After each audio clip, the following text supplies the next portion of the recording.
사람은 무엇을 가까이 하느냐 혹은 누구를 가까이 하느냐에 따라서 그 영향을 받게 마련입니다. 생선 가게에서 일하는 사람의 몸에서는 생선 냄새가 배어납니다. 늘 꽃밭에서 일하고 장미꽃을 가꾸고 하는 농부에게서는 장미꽃의 향기가 날 것입니다. 숯을 만드는 숯공장에서 일하는 젊은이에게는 얼굴과 온 몸에 숯검댕이가 묻는 것을 피할 길이 없을 것입니다. 노름 가까이 하는 친구를 가까이 하면 노름꾼 될 위험이 큽니다.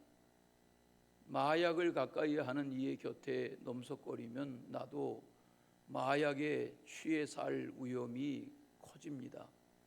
술 좋아하는 친구 따라 지내다 보면 술에 취하게 될 수도 있습니다. 맹모 삼천지교가 뭡니까? 맹자는 공자보다 100년 후에 났던 주전 4세기의 인물입니다. 추나라 사람입니다. 아버지 일찍 돌아가셨습니다. 가난한 형편의 어머니가 아들 하나를 키웁니다. 처음에는 상여집 가까이에서 살았는데 이 어린아이가 늘 보는 것이 그것이니까 상여놀이를 하며 지냅니다. 이건 아니다 여겨서 시장 오구에 가서 살림을 차리고 살아가는데 늘 시장에서 물건을 사고 팔고 거래하는 장면을 본 이 맹자가 장사하는 것에 일찍이 눈을 뜨고 그런 놀이만 합니다. 가르치고 싶은 욕심이 컸던 엄마는 맹자를 데리고 다시 또 이사해서 서당 가까이 이사해서 살게 됐습니다. 글 가르치고 글 공부하고 하는 서당 선생님 곁에 글 공부하러 드나드는 형들을 본 맹자가 그때부터 글을 가까이 하기 시작하면서 시대적인 인물로 자라나게 됐다. 그 배후에는 맹자의 어머니의 영향이 크다. 맹자의 어머니는 중국 역사에 대단히 존경받는 어머니 중에 한 분이라고 그럽니다. 우리는 이 시편 145편을 세 번에 나누어서 묵상하고 있습니다. 새벽에 깨어 일어나신 분들과 더불어 앞부분의 말씀들을 두 번에 나누어 대했습니다. 오늘 그 마지막 부분인 말씀에 보면 하나님을 진실한 마음으로 가까이 하며 간구하면 하나님이 그 기도하는 인생을 가까이 해주신다 하는 말씀을 대하게 됩니다. 하나님을 가까이 하며 살아야 하는 이유가 무엇인가? 신약 야고보서에 보면 4장 8절에 하나님을 가까이 하라 그리하면 하나님이 너희를 가까이 하시리라 그런 말씀을 교훈해 주십니다. 시편 73편은 아삽의 시인데 그 73편 28절에 보면 하나님을 가까이 함이 내게 복이라 내가 주 여호와를 나의 피난처 삼아 주의 모든 행적을 전파하리이다. 이렇게 하나님을 가까이 하는 생활을 강조한 말씀을 대하게 됩니다. 오늘 본문으로 읽으신 시편 145편의 18절에 보시면 여호와께서는 자기에게 간구하는 모든 자, 곧 진실하게 간구하는 모든 자에게 가까이 하시느니라 이렇게 가르치고 있습니다. 다윗의 고백입니다. 다윗은 평생 하나님을 떠나지 않고 하나님을 가까이 하는 인생으로 살고 하나님께 간구하고 하나님께 의지하고 하나님의 주신 말씀을 감동으로 받아 이렇게 많은 분량의 시편의 고백들을 기록하는 성경 기록자의 영광을 누리는 훌륭한 하나님의 사람으로 자리매김하게 되었습니다. 여러분, 신앙으로 살아간다는 것이 무엇입니까? 하나님을 가까이 하는 것입니다. 예수님은 늘 하나님 안에 계셨습니다. 예수님은 늘 기도하셨습니다. 예수님은 하나님을 가까이 할 뿐만 아니라 하나님 안에서 사셨습니다.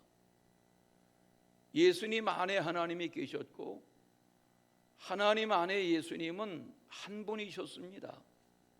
그가 몸을 입고 이 땅에 와서 계신 동안에도 늘 하늘 아버지의 사람으로 이 땅에 그 아들의 영광을 성취하기 위해 사셨습니다. 요한복음 17장이 예수님의 마지막 기도이죠. 마태마가 누가복음에서는 찾아볼 수 없는 긴 예수님의 마지막 기도가 나오죠.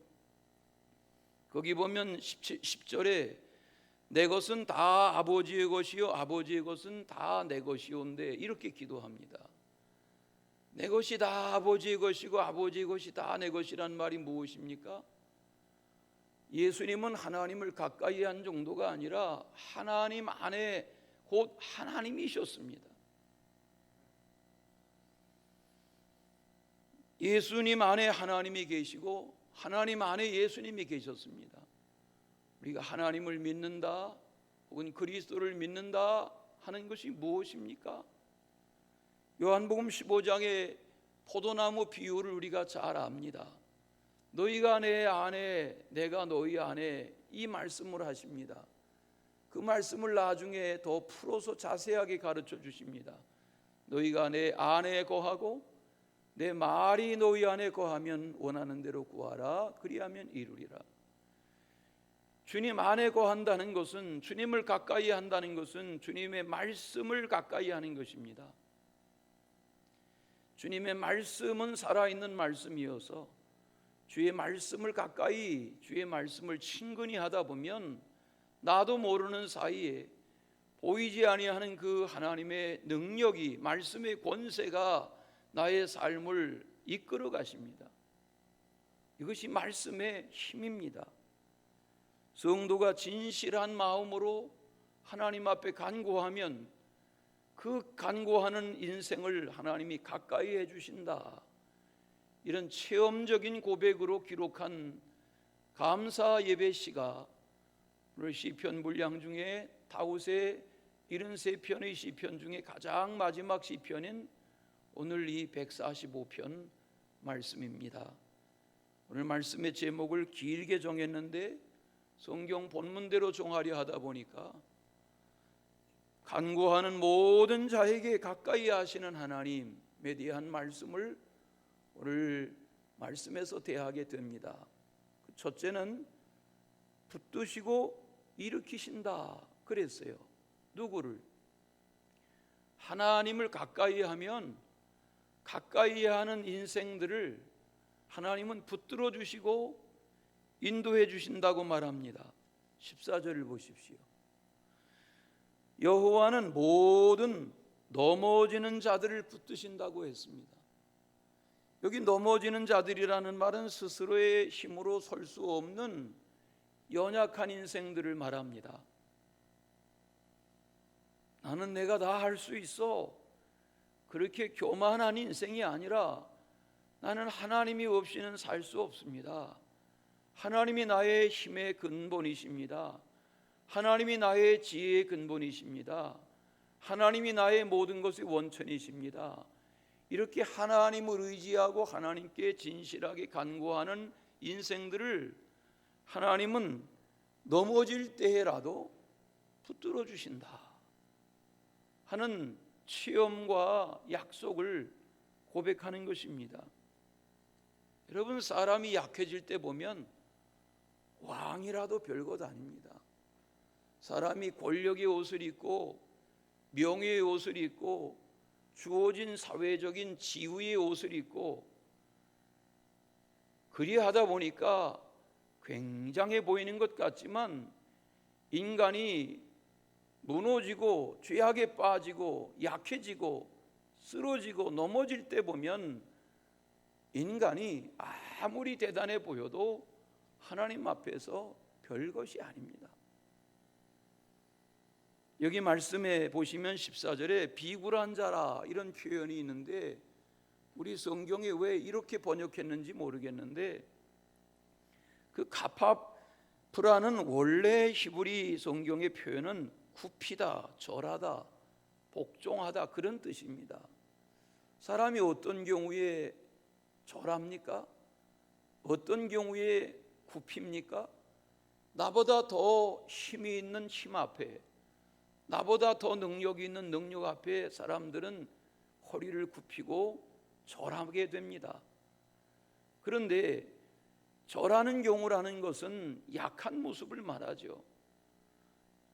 하나님이 이 땅에 예수 그리스도를 보내신 것은 약해져 있는 인생들, 오늘 14절의 말씀처럼 넘어져 가는 인생들, 약한 인생들을 붙들어 주시고 일으켜 세우시려고 하나님의 아들을 보내신 것입니다. 사람이 몸과 마음이 병들고 나면 다 누구나 약해질 수밖에 없습니다. 굉장한 것 같지만 몸이 병들면 마음도 따라 병들고, 마음 병들고 나면 몸도 흩어지고 맙니다. 이사야서 61장에 보시면 1, 2, 3절에 손 빠르면 찾아보십시오. 하나님의 아들 메시아의 오심에 대하여 교훈하는 유명한 말씀이 이사야서 61장 말씀입니다. 거기 보면 주 여호와의 영이 내게 내리셨으니 이는 여호와께서 내게 기름을 부으사 가난한 자에게 아름다운 소식을 전하게 하려 하심이라. 나를 보내서 마음이 상한 자를 고치며 포로된 자에게 자유를, 갇힌 자에게 노임을 선포하며 여호와의 은혜의 해와 우리 하나님의 보복의 날을 선포하여 모든 슬픈 자를 위로하되 무릇 시온에서 슬퍼하는 자에게 화관을 주어 그 죄를 대신하게 하시며 기쁨의 기름으로 그 슬픔을 대신하며 찬송의 옷으로 그 근심을 대신하시고 그들의 의의 나무 곧 여호와께서 심으신 그 영광을 나타낼 자라 일컬음을 받게 하려 하시려고 예수 그리스도를 보내실 것이다 말씀하시고 보내주신 것입니다. 맞습니다. 예수님이 이 땅에 와서 계신 동안에 각색 병자들을 고치시는 것이 날마다의 일과였습니다. 제때에 한 끼 음식도 잡수실 겨를이 없었습니다. 편하게 누워 잠잘 시간도 아까울 정도였습니다. 그러하다 보니까 갈릴리의 이편에서 저편으로 가는 배에서 고물을 베고 깊이 잠드실 정도로 고단하게 사셨습니다. 예수님은 가시는 곳마다 인산이래로 각색 병자가 그의 곁에 치유를 위해서 왔습니다. 데리고 왔습니다. 귀신 들린 자를 만나면 주님이 귀신을 꾸짖어 내어 쫓으시고 새 사람으로 회복시켜 주셨습니다. 죽은 자도 살리셨습니다. 그야말로 예수님이 하신 일은 이 땅에서 슬픔을 거두시고 가난한 자, 갇힌 자, 굶주린 자 다 먹이고 입히고 저희들의 삶을 은혜롭게 이끄시는 것이 주님의 일과셨습니다. 이 땅에 그 어떤 누구도 하나님의 은혜가 없이는 살 수 없습니다. 오늘 말씀에 하나님의 의의를 말하고 하나님의 은혜를 입혀주신다 말씀하는 바가 무엇입니까? 우리가 왜 기도하고 왜 예배하고 왜 말씀을 대하고 왜 찬송하며 사는 것입니까? 여러분, 이 삶의 강조가 무엇입니까? 진실한 마음으로 주님을 찾고 의지하면 주님이 순간순간마다 우리에게 가까이 해주시는 것이 분명합니다. 하나님의 은혜를 의지하는 은총이 있으시기를 축원합니다. 조지 워싱턴 카바라는 인물은 미국 남북전쟁을 전후한 때에 태어났습니다. 정확하게 언제 태어났는지도 모릅니다. 엄마 아빠를 모르니까요. 그런 저가 생명이 부지되어서 누구의 손길에 의해서 성장했습니다. 흑인들이 지금도 이렇게 괄시하는 세상에 그 당시에 150년 전의 흑인들의 입지라는 것은 설명이 불가능할 정도였습니다. 그런데 이 아이가 그렇게 굶주리게 청소년기를 보내고 청년기를 보내는데도 저가 명석했습니다. 어렵게 중고등학교를 다니는데 저는 너무 관심 분야가 많았고 지혜로웠습니다. 나무에 대하여 꽃에 대하여 무슨 벌레에 대하여 무엇 하나라도 그냥 지나치는 것이 없었습니다. 놀라운 관찰력과 집중력을 가지고 성장했습니다. 형편은 가난했지만 지혜로웠습니다. 하나님의 도우심을 의지하며 그런 성장기를 보냈습니다. 제가 어렵게 대학에 입학하려고 원서를 냈는데 합격 통지서가 왔습니다. 그런데 나중에 사진 붙이던 시절이 아닌데 나중에 제가 흑인 학생인 것을 알고 대학이 입학을 취소했습니다. 마음에 큰 상처를 받았습니다. 그런 제가 나중에 어렵사리 오하이오 농과대학에 입학하게 되었습니다. 거기서 자기의 실력을 발휘하기 시작합니다. 거기서 공부합니다. 나중에 한 대학의 교수로 가게 됩니다. 후학들을 양성합니다. 저는 피부색을 인해서 차별받던 시대였지만 능력 있게 자기의 삶을 갖고 가게 됐습니다. 당시에 미국의 남부는 엄청난 흑인 노예들을 부려서 목화 산업이 발전하던 때인데 너무 질소, 비료 중에 질소를 너무 많이 뿌려서 농토가 다 피폐화되고 더 이상 목화 농사가 되지 않고 벌레가 먹고 흉작이 계속됩니다. 왜일까? 어떻게 하면 좋은가? 그런데 늘 이 식물에 관심이 많았던 이 조지 워싱턴 카바가 관심을 두기 시작했습니다. 이거다. 그래서 땅콩 농사를 시작했습니다. 땅콩 농사를 권장했습니다. 너는 하나 안 되는 흉작인 목화밭을 다 걷어내고 땅콩을 재배하기 시작했습니다. 잘 됐습니다. 엄청난 수확량입니다. 문제는 무엇입니까? 과잉 생산이 되니까 쓸모가 없습니다. 말이 땅콩이지 어떻게 땅콩만 먹고 삽니까? 결국은 큰 어려움을 겪고 이 땅콩 농사를 대량으로 하게 된 미국 남부의 농사 정책도 위기를 겪게 됐습니다. 그런 가운데 제가 하나님 앞에 기도합니다. 하나님, 태양은 왜 만드셨습니까? 기도하는데 하나님이 어느 날 그렇게 거창한 기도하는 거 아니다. 하나님이 사람은 왜 만드셨습니까? 그렇게 기도하니까 하나님이 그런 질문도 하는 거 아니다. 그러면 땅콩은 왜 만드셨습니까? 그러니까 맞아, 너는 그 질문이나 해라. 땅콩을 연구하기 시작해서 땅콩에서 우리가 좋아하는 땅콩 버터로부터 무슨 구두약으로부터 화장품으로부터 의약품으로부터 생활에 필요한 페인트의 올로로부터 별의별 수십 가지의 100여 가지가 넘는 그런 연구의 업적이 이 조지 워싱턴 카바 한 사람의 머릿속에서 쏟아져 나오기 시작했습니다. 여러분, 사람을 환경으로 평가하면 안 됩니다. 오늘 말씀에 보면 하나님은 붙들어 주시고 일으켜 세우시는 하나님이라고 그랬습니다. 오늘날에는 미국 사람들이 사용하는 50센트짜리 동전에 조지 워싱턴 카바의 얼굴이 새겨져 있습니다. 저는 그 당시에 흑인들이 감히 들어가지도 못하는 의사당에 들어가서 의회 연설할 기회를 가졌습니다. 그런데 입구에서 경비원이 저를 막아 세웁니다. 내가 오늘 의회 연설을 하기 위해서 초청받은 조지 워싱턴 카바 박사요. 그런데 경비원이 허락하지 않습니다. 나중에야 상원 의장이 입구에까지 쫓아나와서 정중하게 절하면서 죄송합니다, 카바 박사님. 의회에 모셔드리고 약속된 10분 연설을 하게 됐는데 거기 의회 의원들이 너무 이 조지 워싱턴 카바의 강연에 연설에 감동을 받아가지고 10분 연설이 의원들의 동의로 2시간이 넘어섰습니다.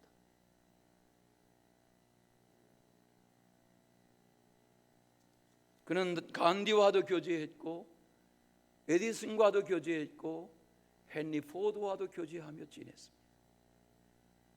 그는 흑인이라는 이유 때문에 괄시받던 세상에 그처럼 존경받는 인물이 없었습니다. 프랭클린 루즈벨트 대통령은 이 시대의 최고의 인물은 조지 워싱턴 카바 박사다, 이렇게 인정할 정도로 시대적인 인물이 됐습니다.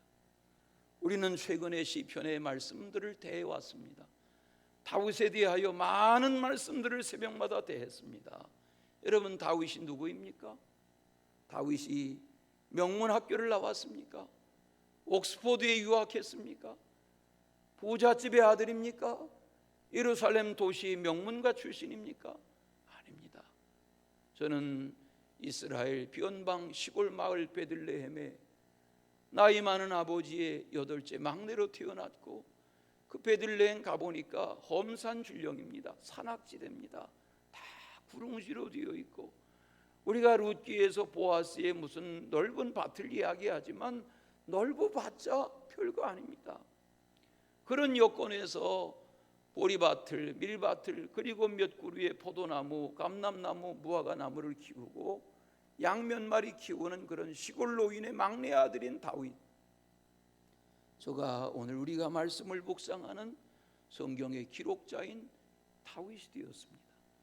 하나님은 붙들어 주시고 일으켜 주시는 하나님이신 줄로 믿습니다. 의회 의원들이 물었습니다. 아니 박사님, 그 놀라운 지식이 다 어디에서 나왔습니까? 그가 질문에 답합니다. 성경입니다. 성경 어디입니까? 창세기 1장 29절입니다. 그 내용이 무엇입니까? 집에 가서 읽어보십시오.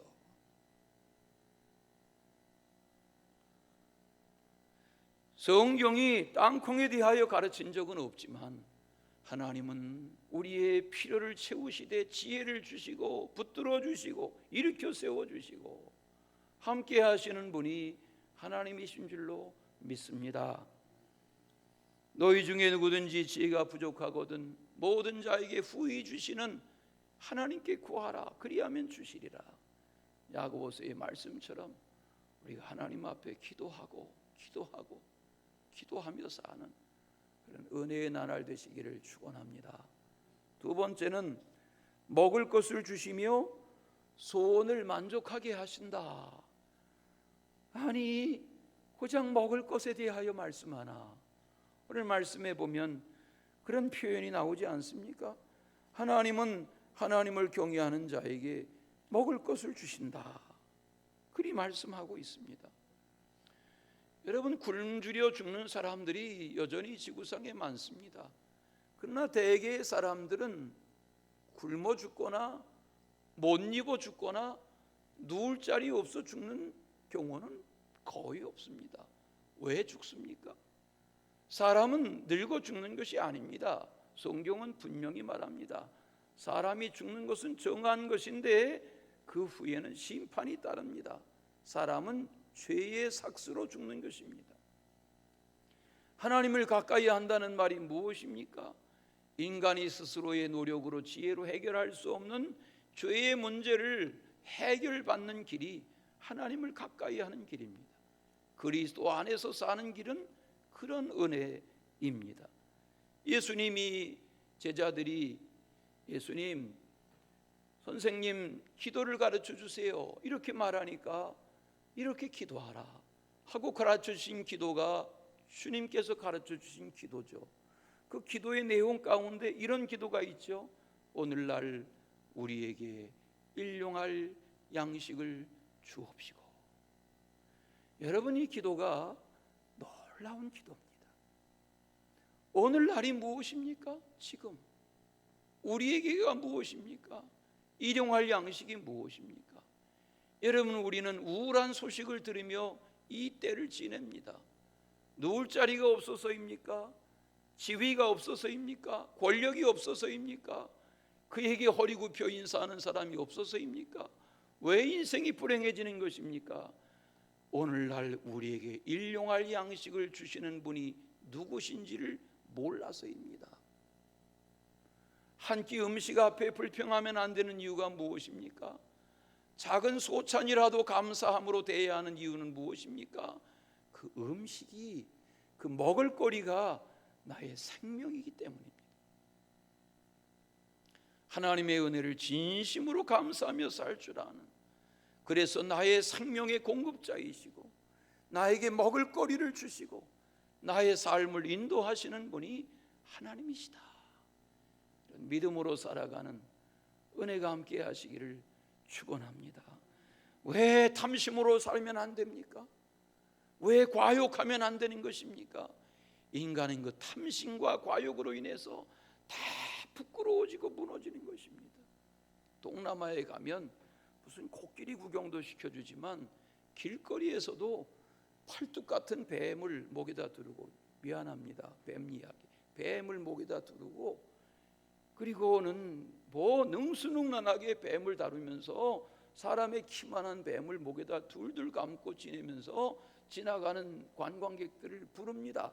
너도 한번 해봐라. 그리고 돈을 받으려 합니다.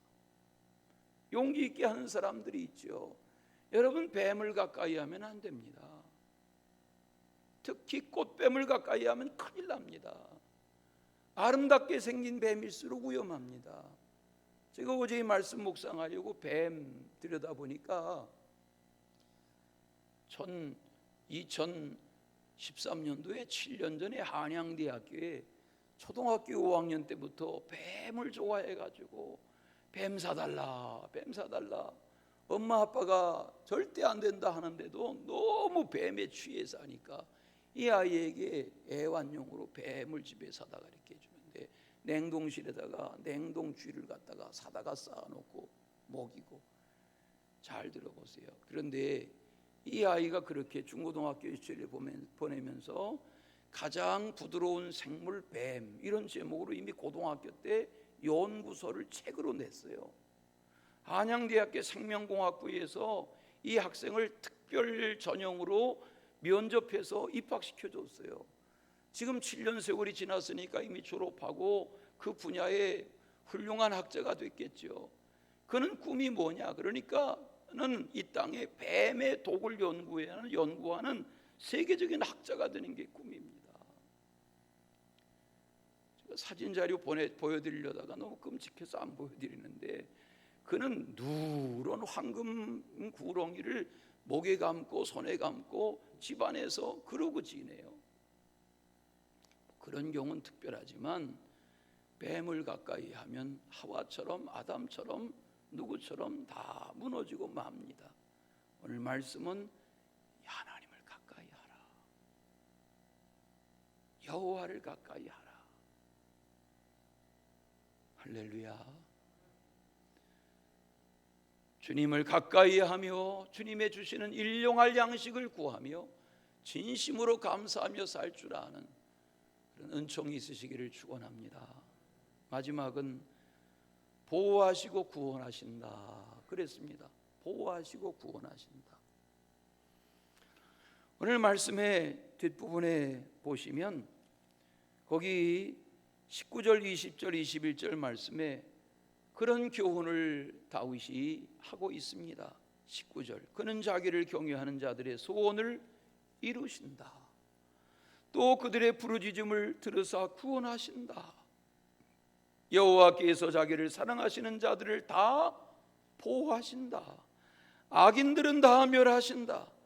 내 입이 여호와의 영예를 말하며 모든 육체가 그 거룩하신 이름을 영원히 송축할지로다. 무슨 말입니까? 오늘 기도하신 것처럼 시편 1편의 말씀처럼 하나님은 하나님을 가까이 하며 하나님을 사랑하는 자를 보호하세요. 반대로 하나님은 악인들을 멸하시겠다고, 다 멸하시겠다고 말씀하세요. 우리가 하나님을 가까이 할 때 하나님의 은혜가, 지혜가, 능력이 주어지게 되는 줄로 믿습니다. 유대인 부부가 평생을 50여 년 이상 함께 사는데 하나님을 믿긴 믿는데 그렇게 다투며 살아요. 근데 유대인이지만 미국에 살면서 이스라엘을 한 번도 여행해 본 적이 없어요. 예루살렘에도 가본 적이 없어요. 그런데 노년기에 어떻게 그래도 마음이 맞아가지고 예루살렘은 한번 가보고 죽자. 그래서 이 부부가 예루살렘에 이스라엘도 다 둘러보고 예루살렘을 여행하게 됐어요. 그런데 그 여행 중에 부인이 죽고 말았어요. 미국으로 이 부인의 시신을 운구해 가려면 5만 불을 가져야 돼요. 그런데 그 예루살렘에 가보시면 아시지만 감람산 자락에서 저 예루살렘의 성벽을 중심으로 기드론 골짜기가 거기가 세계 유대인들, 이스라엘 사람들이 묻히고 싶어하는 명당입니다. 자리가 없습니다. 거기에 유명인사들의 묘가 다 자리 잡고 있습니다. 그런데 알아보니까 그곳에 자리가 맞지만은 않은데, 그냥 그 예루살렘에 그 서로 묻히고 싶어하는 그 자리에 묻히는 것은 5,000불이면 되는데, 미국으로 시신을 운구하려면 5만 불이 들다 하는데 어찌하겠냐 하니까 부득불 자기 부인의 시신을 미국으로 모셔가겠다는 거예요. 왜냐? 그러니까 내가 다 들어서 안다. 과거에 죽은 지 3일 만에 살아난 청년의 이야기도 내가 들었다. 이러면서 자기의 부인을 미국으로 운구해 갔다는 거지요. 무슨 말을 해도 못 알아들으시니까. 오늘 말씀에 하나님은 하나님께 부르짖는 이들을 보호하시고 구원하신다 말씀하세요. 하나님의 보호가, 하나님의 인도하심이, 하나님의 구원이 영원한 우리의 상급이 되기를 간절히 축원합니다. 예레미야 29장에 보면 11절 이하에 이리 말씀하세요. 여호와의 말씀이니라. 너희를 향한 나의 생각을 내가 아나니 평안이요 재앙이 아니니라. 너희에게 미래와 희망을 주는 것이니라. 너희가 내게 부르짖으며 내게 와서 기도하면 내가 너희들의 기도를 들을 것이요 너희가 온 마음으로 나를 구하면 나를 찾을 것이요 나를 만나리라. 교훈하십니다. 다윗이 그렇게도 믿고 의지하고 가까이 하기를 원했던 하나님, 그 여호와 하나님을 가까이 하는 중에 간증이 넘쳐나는 그런 복된 나날 되시기를 축원합니다. 사랑의 주 하나님 아버지, 고난과 환난이 끊임이 없고 위협이 계속 뛰어지는 여건에서도 하나님을 가까이 하며 진실한 마음으로 기도하려 했던 하나님의 사람 다윗의 간구처럼 오늘 우리가 이 험한 세상을 살아가며 이 세상 가까이 하려 하지 아니하고 보이지 아니하시나 우리의 삶을 이끌어 가시는 만군의 주 여호와 하나님 아버지를 가까이 하며 친근히 하는 은혜의 사람, 말씀의 사람이 되게 하여 주시옵소서. 예수 그리스도의 이름으로 기도하옵나이다.